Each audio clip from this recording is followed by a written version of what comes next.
The bank notification lit up Mara Kadir's phone before her alarm did. She blinked at the harsh white glow in the dark of her studio, thumb smearing away the sleep sand as she dragged the screen closer. Her birthday reminder sat at the top of the lock screen, 29. But it was the red banner beneath it that made her throat click. Outgoing wire transfer. $2,900,000 account. Family Future Fund. For a second, the world narrowed to the numbers. All the noise in her head, client calls, deadlines, the half-written pitch deck open on her laptop fell away. 2.9 million. Not an error. Not a test notification. Not hypothetical. They did it. Her stomach didn't drop the way she'd once imagined it would. No sudden collapse, no cinematic gasp. Instead, a thin, clean line of silence opened down the center of her chest, and behind it, a calm she had spent a year building. Mara exhaled through her nose, long and steady, and unlocked the phone. Before we jump back in, tell us where you're from. If this story moves you, please subscribe.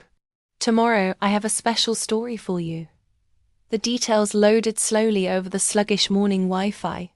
She watched the spinning icon like a heartbeat monitor. When the transaction finally appeared, she read it twice. Outgoing wire transfer. $2,900,000 from Family Future Fund. Owner, Mara Kadir to Kadir Family Holdings owners. Imran and Sabine Kadir memo. For the good of the family. The memo made her lips twitch, not quite a smile, not quite a flinch. Her mother had always loved little moral footnotes, even on grocery lists. Her phone began to buzz in her hand. Mum? Of course. Mara let it ring once, twice. The sound filled the small apartment, the only space in the city that was entirely hers, bought in cash they didn't know existed. On the third ring, she thumbed accept and brought the phone to her ear. Happy birthday, Beta. Sabine's voice spilled through, too bright, too rehearsed. Did you see? We didn't want you to panic when you logged in later, so I thought, let me call right away. Mara sat up, spine sliding against the cool wall, duvet falling into her lap. I saw, she said. Her voice sounded almost normal. 2.9 million. You moved all of it. A tiny pause crackled down the line. Then her mother chuckled, a soft scold. All this money talk first thing in the morning. At least say thank you. We saved you from yourself. From myself, Mara repeated. You know how you are. Now her father's voice joined in the background, low, already impatient. Always investing, always taking risks. Startups, crypto, this app, that app. It's not stable, Mara. We talked about this. A girl needs security. We're just putting it where it belongs. Where it belongs. In their hands. Mara looked past the phone to the corkboard above her desk. A cluster of papers was pinned in careful rows. A copy of the Family Future Fund agreement, the amendments stapled behind it, and beneath those, a crisp sheet with her lawyer's letterhead. Her trap in 12-point Times New Roman. Did the bank give you any trouble? She asked lightly. Of course not, Savian said quickly. Your father spoke to the manager himself. They know us there. Besides, it's all family. On paper, off paper, what's the difference? Mara almost laughed. On paper was the only thing that had ever mattered. She learned that the hard way the night her parents nearly lost their house and signed every document the bank put in front of them without reading past the first line. She swung her legs over the side of the bed and stood, bare feet on cold hardwood. Her laptop hummed from the desk, still open from last night's work. On the screen, a paused slide read. Risk is only dangerous when you don't know you retaking IT. She'd written that. Okay, Mara said. Walk me through it. When did you decide to move the money? I told you, her mother said too quickly. We've been discussing it for months. You're 29 now, not a child. It's time to think about real things. Marriage, the business, your brother's future. You can't keep everything frozen just because you're scared. Mara turned to the window. The city was a suggestion in the dim light rooftops, antennae, the faint glow of the bakery sign across the street. She remembered being 16, counting tips at the restaurant until midnight, her fingers smelling like garlic and dish soap, while her father joked to his friends, "This one is my retirement plan." Everyone had laughed. She had too. "I'm not scared," Mara said quietly. "I just like reading contracts." Her mother scoffed. "You and your contracts. You worry too much. Baba and I, we have more life experience. We know how the world works. That's why we moved it today. A symbolic thing. 29, 2.9. A fresh chapter. When you get married, you'll thank us." There it was. The future they had written for her in ink without ever asking if she wanted to sign. Mara's fingers brushed the edge of the corkboard, tapping gently on one particular paragraph. Highlighted in soft yellow. Clause 14. Any unauthorized transfer, OR withdrawal from the designated Family Future Fund, account by agents OR authorized signers, without the express written consent of owner, Mara Kadir, shall constitute a voluntary sale of all remaining Kadir family interests in Kadir Restaurant Group, Kadir Family Trust, and associated assets, at a valuation equal to the amount withdrawn. She had read that line so many times she could recite it in her sleep. "I'm glad you feel secure," she said. "Really?" Her mother relaxed audibly. Good, better. See? We're all on the same side. Anyway, tonight we'll have a small dinner at home. Just family. Your brother is coming, even though he's so busy. We'll cut cake, talk, and we can explain everything properly. You can bring your little documents if you want." She laughed again, as if contracts were cute, like stickers. Mara smiled into the quiet of her apartment. "I'll bring them," she said. "Wear something nice," Savian added. "Not those. Black things you always wear. It's your birthday. A soft color. Maybe that peach dress I bought you. It makes you look gentle, manageable.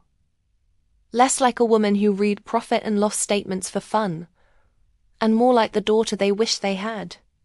Grateful, pliant, endlessly available." "We'll see," Mara murmured. When she hung up, the apartment dipped back into stillness. Her heart had finally started to beat hard, catching up with the morning's events. But it wasn't panic. It was adrenaline folded into something sharper. Like standing at the top of a cliff, she had measured herself. She crossed to the desk and pulled the pushpin free from the top document. The contract slid into her hands with the soft weight of paper and consequence. "You did exactly what I needed you to do," she whispered, not to herself, not to the contract, but to the echo of her parents' voices. They'd walked right into it. The first time Mara understood that love came with ledger lines in her family. She was 12 and holding her report card at the restaurant's front counter. Top of the class again, her mother had announced proudly to a table of regulars, waving the paper like a menu. "Our Mara, she make us all rich one day. Doctor, lawyer, something like that. Banker," her father had corrected, half joking. "So she can tell me which loans not to take." They had laughed. The customers had clapped her on the back. No one noticed how tightly she held the report card, fingers crumpling the corner as if the numbers might fall off. Over the years, the jokes became prophecies. When the restaurant almost went under during a slow winter, Mara was the one who dug through bills, renegotiated with suppliers, and sat across from the bank manager while her parents fidgeted beside her. "You saved us," her father had said afterward, kissing her forehead. One day, all of this will be yours. It sounded like a promise. Later, she realized it was also a burden. So when her app sold last year, and a wire with more zeros than she'd ever seen landed in her personal account, her parents didn't see it as her win. They saw it as finally collecting. She'd let them think that for a little while. You want to booby-trap a bank account? Her lawyer, Eva Moreno, had asked the question slowly, like she was trying to decide whether Mara was joking. Mara sat across from her in the quiet glass-walled office downtown, hands folded in her lap. I want to protect myself, she said, and give them a choice. Ava had flipped through the thick folder Mara brought statements, text messages, even screenshots from the family group chat where her parents casually referred to her savings as our retirement cushion. You could just move the money, Eva pointed out. Cut them off access entirely. That's the cleanest way. I did move most of it, Mara said. They don't know that. What's left in the family future fund is symbolic. How symbolic? 2.9 million. Ava's eyebrows had climbed. You're turning 29 in a few months. Exactly. Mara leaned forward. They've always treated my milestones like withdrawal dates. When I graduated, they took my signing bonus to renovate the restaurant. When I got my promotion, they used my raise to refinance their mortgage. They say it's all for the family. She exhaled, a small, bitter puff of air.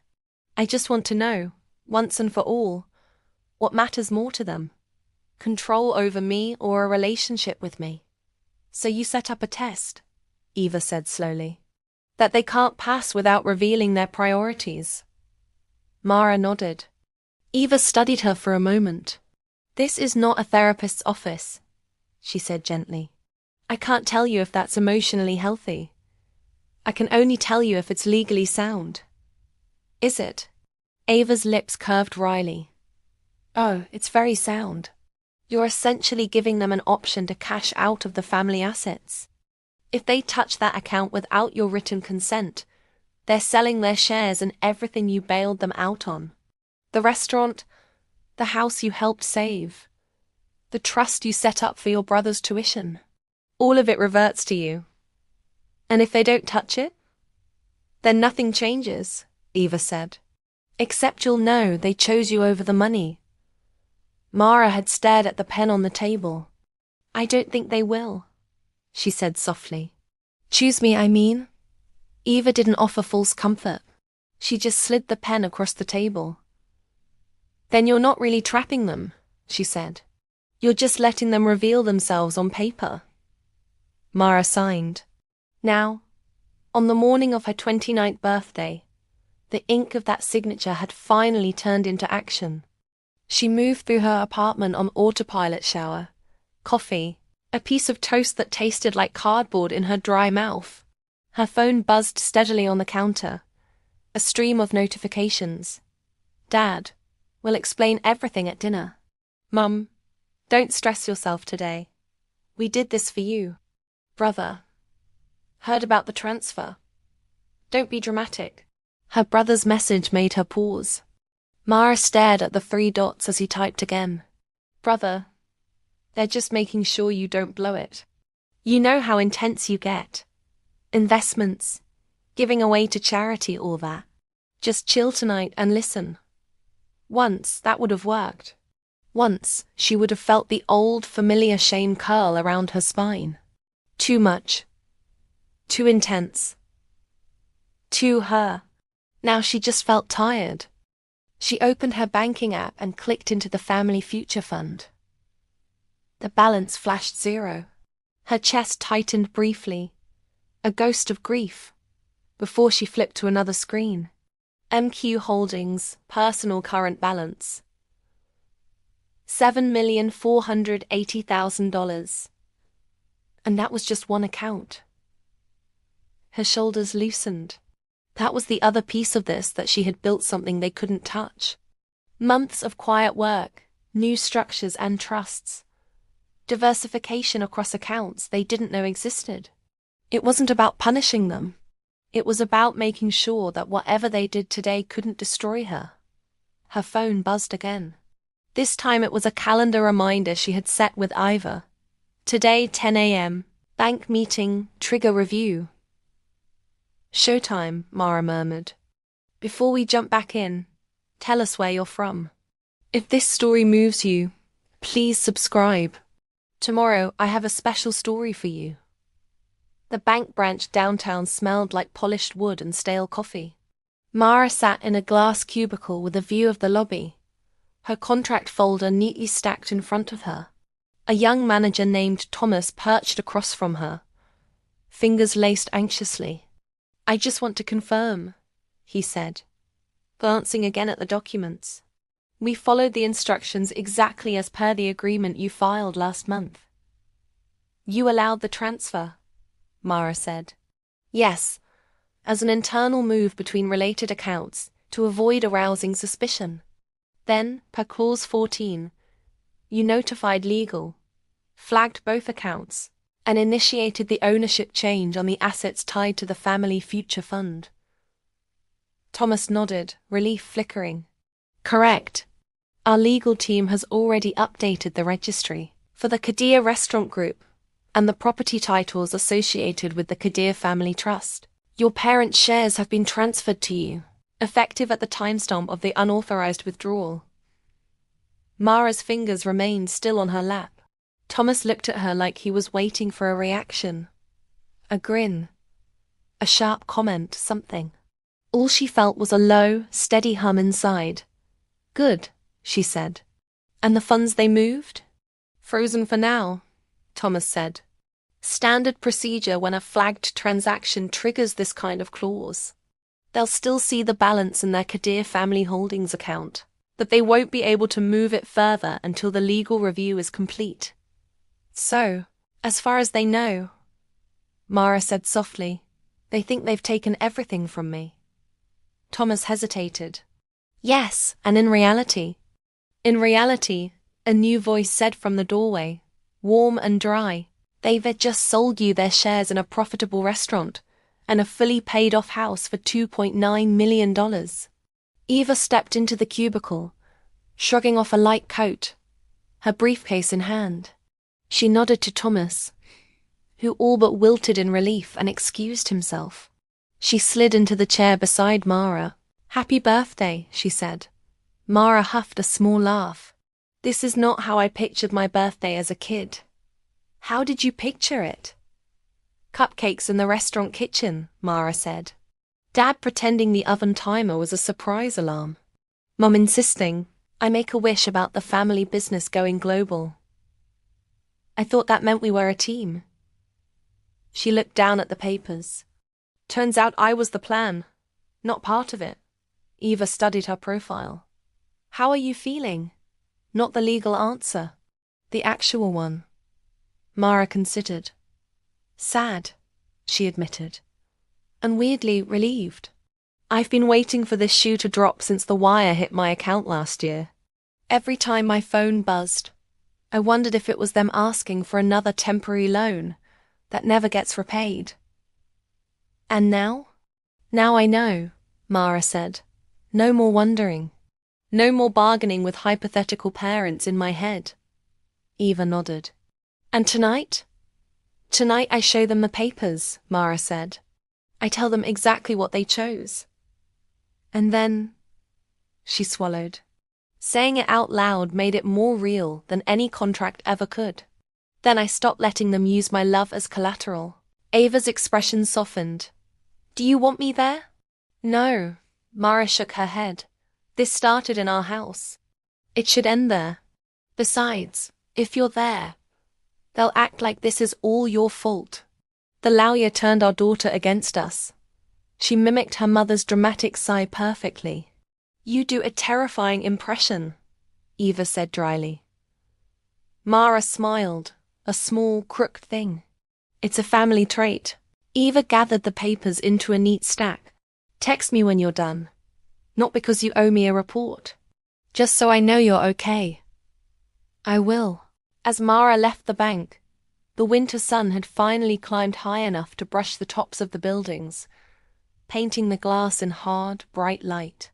She squinted, pulling her coat tighter around herself. Her phone buzzed again. "Mum, don't be late tonight. I made your favorite biryani.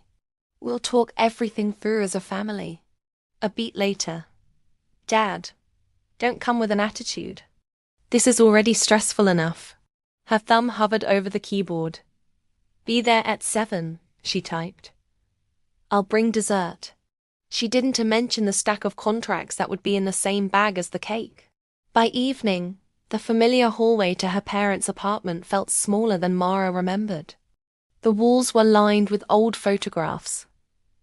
Her brother's graduation, her parents' wedding, a faded one of her at 8, holding a trophy almost as big as her torso. "You always were our star," her father had said that day. Stars, she'd since learned, were mostly burning alone. She balanced a bakery box in one hand and her bag in the other, pausing outside the door just long enough to take a breath. She could hear voices inside her mother's high, rapid chatter, her brother's lower tone, the clink of dishes. She knocked.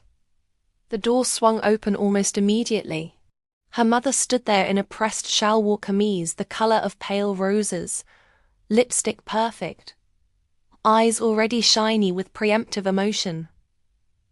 "There she is," Sabian exclaimed, pulling Mara into a hug that smelled like cardamom and cooking oil. "My birthday girl. Let me see you." She held her arm's length and frowned. "You wore black." Mara glanced down at her simple black dress, paired with a soft grey shawl. "It's comfortable," she said. Her mother sighed but waved her inside. Fine. Come, everyone's waiting." The dining table was set for 4, the good plates out, the old lace tablecloth smoothed. Steam curled from serving dishes in the center, rich with the smell of spices and slow-cooked meat. Her father sat at the head of the table, face already tight around the mouth. "Happy birthday," he said, not quite standing. "Thanks, Baba." Mara set the cake box on the sideboard and placed her bag on a chair, careful to keep it within reach. Her younger brother, Sami, looked up from his phone. "You really started a whole drama in the group chat today," he said, half teasing, half annoyed. "On your birthday of all days." "I just said I saw the transfer," Mara replied evenly. "That's not drama. That's a fact." Sami rolled his eyes and went back to scrolling. They ate in a strained facsimile of their old rituals passing dishes, making small talk about weather and neighbors and Sammy's new job. No one mentioned the 2.9 million sitting like a fifth presence at the table. Finally, after plates had been cleared and tea poured, her father set his cup down with a decisive clink. "Okay," he said. "Let's talk like adults." Mara folded her hands in her lap. "Let's." Her mother leaned forward. "Beta, you know we love you," she began. "Everything we've ever done is for you and Sami. We came to this country with nothing. We built this life brick by brick. Sometimes parents have to make hard decisions their children don't understand yet."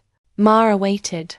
Once, she would have rushed to reassure, to fill the silence with promises that she trusted them. Tonight she let the words sit in the air until they sounded as thin as they were. "What decision did you make today?" she asked. Her father bristled slightly.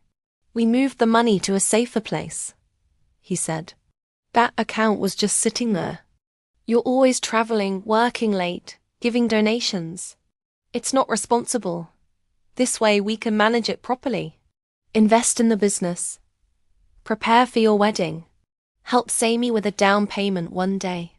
It's all still for you," he added, gesturing vaguely. "For the family. The account is in my name," Mara said quietly. "The money came from my work. It came from God," her mother snapped, then softened the edges with a sigh. "You think you did all this alone? Who cooked for you while you studied? Who drove you to tutoring? Who sacrificed so you could go to that fancy university? We didn't ask for anything back all these years.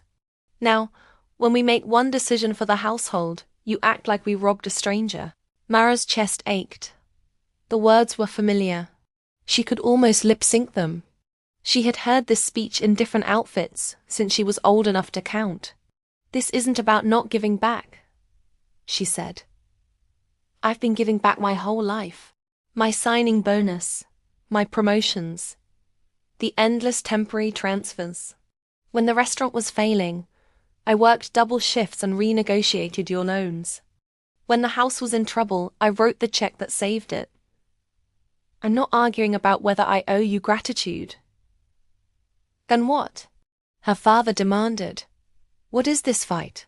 She met his eyes. For the first time, she didn't look away. "This is about consent," she said. "You don't get to take everything I've built without asking me, then tell me I should be grateful." Sammy snorted. "You talk like a TED Talk now." Mara ignored him. She reached for her bag and placed the thick folder on the table between the teacups. "What is this?" her mother asked warily. "Documents," Mara said. "Since you wanted to talk like adults. These are the agreements you signed last year, when I bailed out the restaurant and saved the house from foreclosure." Her father frowned. "We signed a lot of papers," he muttered. "The bank made it very complicated." "The bank made it complicated," Mara agreed mildly. "I tried to make it clearer. That's why I asked Ava to draft this." She tapped the top page. Her mother's eyes narrowed. "That lawyer again. That lawyer who kept you out of bankruptcy," Mara said, the edge in her voice finally showing. "You're welcome." Sammy shifted in his seat, sensing the change in atmosphere, but not yet understanding its source. Mara opened the folder, turned it around, and slid it toward her parents. The highlighted sections glowed pale yellow under the overhead light. "Clause 14, she said. "The one Eva told you about. The one you initialed on every page." Her father bent to read, lips moving silently over the words. Her mother's eyes darted across the lines, then back up to Mara's face. "Read it out loud," Mara said softly. Her father hesitated, then cleared his throat. "Any unauthorized transfer or withdrawal from the designated Family Future Fund account by agents or authorized signers, without the express written consent of owner Mara Kadir, shall constitute a voluntary sale of all remaining Kadir family interests in Kadir Restaurant Group, Kadir Family Trust, and associated assets, at a valuation equal to the amount withdrawn." Silence pressed against the windows. Her mother blinked. "What does that mean?" "It means," Mara said, voice steady, "that when you moved $2.9 million out of my account this morning, without my written consent, you didn't just take money." She flipped to the next page, where a neat summary Eva had insisted on sat in plain language. "You also sold me your shares in the restaurant, and your share of the house, and any claim you had on the trust I set up for Sammy's education." Sammy sat up. "What?" Her father shook his head, color rising in his face. No, we didn't agree to that. We would never sign something like that." "You did." Mara slid a copy of their signatures forward. "Here, and here, and here, you initialed every clause. Eva walked you through each one. I have the recording from that meeting. She asked you 3 times if you wanted to bring another advisor. You said, 'We trust our daughter.'" Her mother's voice sharpened. "We thought you were protecting us, not tricking us." Mara's throat tightened, but she kept her tone calm. "I was protecting all of us," she said, "from exactly this scenario. I hoped you'd never trigger that clause. I hoped you'd DC that account as what it was meant to be, a safety net we talked about using together for big decisions. But you didn't call me. You didn't even text me. You just took it." Her mother opened her mouth, then closed it.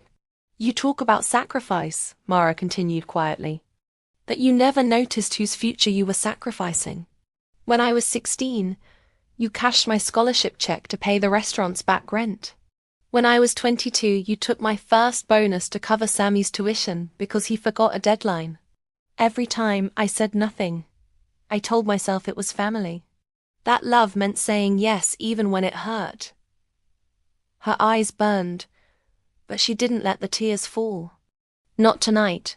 Last year, when the bank was going to take this apartment. She gestured vaguely around them. I told myself it was a one-time thing. I wrote the check. I hired Ava. I asked her to make sure we were all protected. She did. She told you what this clause meant. You shrugged and said, "We're never going to betray our daughter." Her father's shoulders slumped, just a fraction. "Today," Mara said, "you proved who you really are on paper." Her mother's eyes flashed with a last, desperate spark of indignation. "We're your parents," she hissed. "We brought you into this world. You owe us everything." Mara thought of the lonely nights in her studio, the fear that had buzzed under her skin every time her phone lit up with their names. The way she twisted herself into knots trying to be both their daughter and her own person. "No," she said softly. "I owe you the chance to be honest. You took it. This is the consequence." Sammy stared between them, pale. "So what happens now?" he asked. "Legally," Mara said. "As of this morning, I own the restaurant. I own this apartment. I control the trust. The money you moved is frozen until the bank finishes its review. After that, it'll be treated as payment for your shares. You won't go to jail. You won't be homeless. I would never do that to you. No matter what you think of me." Her mother's shoulders sagged in relief. "But," Mara added, "you also don't get to use my name and my work as collateral anymore. When the restaurant needs repairs, you'll come to me as an employee, not as a parent demanding a favor. When you talk about our savings, you'll mean the ones you earned." Her father clenched his jaw. "You're punishing us." "I'm setting boundaries," Mara said. "There's a difference. Punishment is about pain. Boundaries are about distance." Sammy shook his head slowly. "You planned this," he said. "You waited for them to mess up." Mara looked at him. "I gave them a choice," she said. "They could have left that account alone. They could have called me and said, 'We're worried. Can we sit down and talk about your plans?' They didn't. So that's it." Her mother whispered, "You're just taking everything." Mara swallowed.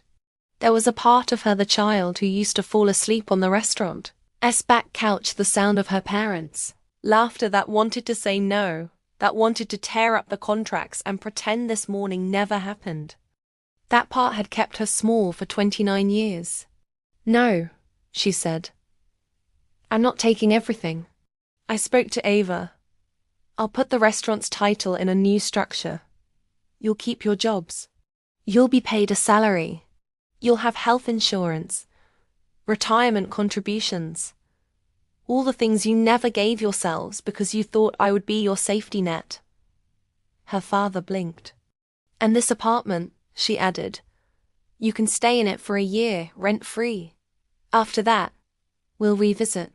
By then, you'll know what it feels like to live within your means. That's more generous than most landlords," she added, a wry edge slipping through. Her mother stared at her like she was seeing a stranger. "And us?" she asked. "What do we call you now?" "Boss." "You call me Mara," she said. "Your daughter, if you can do it without adding a price tag." The room seemed to tilt, as if it was trying to settle into its new shape. Her father looked down at the clauses again, then up at her. "You really don't need that money?" he asked hoarsely. Mara let out a breath that felt like years leaving her body. "No," she said. "I have my own. I built systems you never bothered to understand. You thought I was just playing with apps. You had no idea I was building entire worlds where your signatures don't reach." Her mother's lips trembled. "Why didn't you tell us?" "Every time I tried." Mara said, You told me I was being arrogant, that I was forgetting where I came from, that I should be grateful and quiet. So I chose quiet. I just stopped trying to prove myself to you. For a moment, no one spoke. Finally, Mara pushed her chair back and stood. Her legs felt shaky, but they held. I didn't come here to humiliate you, she said. I came to tell you where the lines are now. I'll have Eva send you copies of everything. If you want your own lawyer, get one. That's what adults do. Her father's gaze followed her as she picked up her bag. You're really walking away. I'm walking toward my own life, she said. If you want to be in it, it has to be because you see me as more than an asset. Her mother's eyes shone with tears she didn't let fall. And if we don't agree? Mara's hand tightened on the strap of her bag. The ache in her chest flared, then settled. Then you still have each other, she said softly. And I have me. She paused at the doorway, glancing back at the table teacups, the untouched cake, the folder of contracts lying open like a book with too many endings. I'll have the bank lift the freeze once the paperwork is processed, she added. You'll still have the 2.9 million. Consider it my last unconditional gift. But understand this, you took it by betraying my trust. You won't get the chance to do that again. Her father looked away. Her mother pressed her lips together. Saini stared at his phone, jaw clenched. No one stopped her when she opened the door. The hallway felt different on the way out, narrower and brighter at the same time. Her heart pounded in her ears, but beneath the rush was a strange, expanding quiet. Outside, the air bit at her cheeks. She drew her shawl closer and started walking, each step a small, deliberate act of choosing herself. Her phone buzzed in her pocket. She pulled it out, half expecting another barrage of messages. Instead, it was a notification from Ava. DocuSign completed. Transfer of ownership Kadir Restaurant Group Family Trust. Below it, a text. Ava. It's done. Proud of you. Mara stared at the screen, the words blurring briefly. A laugh bubbled up, shaky but real. She opened the MQ Holdings app, not because she needed reassurance, but because she wanted to see it with clear eyes this time. 7 figures glowed back at her, indifferent and solid. Money she'd earned, protected, structured in ways that made sense to her. For the first time, it didn't look like a ransom note. It looked like possibility. She raised her head, looking down the street toward the subway, toward her office, toward whatever came next. I'm not your retirement plan anymore, she whispered into the cold. I'm my own. A flock of pigeons startled from a nearby ledge, bursting into the air in a flurry of grey wings. She watched them go, a small smile tugging at her mouth. $2.9 million lighter in one account, but infinitely freer everywhere else. 2 more great stories are next. Don't miss them. Subscribe and turn on notifications.